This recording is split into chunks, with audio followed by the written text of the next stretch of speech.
Pakistan world cup squad का ऐलान बिलाखिर हो चुका है। इंजमाम उल हक ने आज पाकिस्तान टीम का ऐलान कर दिया है, लेकिन पाकिस्तान के टीम में हमें खास कोई तब्दीलियां दिखाई नहीं दे रहे हैं और पाकिस्तान का टीम वही है जो एशिया कप में बुरी तरीके से हारने के बाद भारत ने भी पाकिस्तान को बुरी तरीके से शिकस्त दी है। उसके बाद श्रीलंका ने, उसके बावजूद पाकिस्तान के टीम में कोई तब्दीली हमें नज़र नहीं आया सिवाय 2 तब्दीलियों के, जिसमें नसीम शाह की जगह पे हसन अली आए हैं, फ़हीम अशरफ की जगह पे जमान खान को टीम में शामिल कर दिया गया है और पाकिस्तान के टीम में अभी तक कोई हमें ऐसा तब्दीली दिखाई नहीं दे रहा है। और हसन अली की कारकर्दगी आप दोस्तों के सामने है। अभी तक हसन अली की कोई खास कारकर्दगी हमें देखने को नहीं मिला।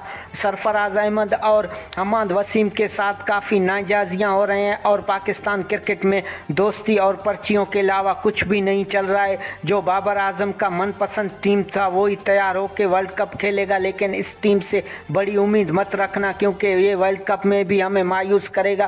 क्योंकि इंजमाम का कहना है कि पाकिस्तान का बेहतरीन स्क्वाड हमने ऐलान कर लिया है, लेकिन इसमें नाइंसाफियाँ बहुत हमें दिखाई दे रहे हैं। दोस्तों, अगर आप मेरे चैनल पे नए हो तो इस वीडियो को लाइक और चैनल को सब्सक्राइब करना। पाकिस्तान क्रिकेट बोर्ड ने खासा शायकीनों को मायूस किया है।